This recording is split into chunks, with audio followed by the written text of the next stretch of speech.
আসসালামু আলাইকুম রহমতুল্লাহি ওয়া বারাকাতুহু।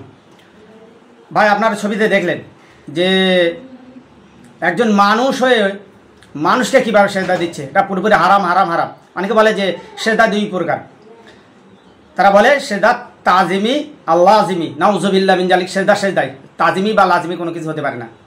আর অবশ্যই মনে রাখা উচিত আদম হয়ে আদমকে কী করে সেজদা দেয়। তারা দলিল দেয় যে আদম সেজদা করতে বলেছিল, আদমকে সেজদা করতে বলেছিল রব্বুল আলামিন আল্লাহ। সেটা আজাজিল আলাইহিস সালাম ফেরেশতা তথা অন্যান্য ফেরেশতাদের, মানুষ তো ফেরেশতা না, মানুষ তো আজাজিল আলাইহিস সালাম ওরফে ইবলিস না। তাহলে আদমকে তারা কেন সেজদা করবে, বা আদম আলাইহিস সালামের ছেলেদের তারা কেন সেজদা করবে? ওটা ছিল ফেরেশতাদের জন্য খাস, কোনো আদম সন্তানের জন্য খাস নয়। আর তারা আদমকে সেজদা করবে, আর এরা তো আদম সন্তানকে সেজদা করছে। অবশ্যই এর ভিতরে 100% ভুল আছে সবগুলো। অবশ্যই এরকম কারণেওয়ালা কাফের এবং লেনেওয়ালারাও কাফের। এদেরকে ত্যাগ করুন। এরা মাজার পূজারি ছাড়া বেদাতি ভণ্ডামি, এরা মোশেকদের 3rd ভার্সন 35 ছাড়া কিচ্ছু না।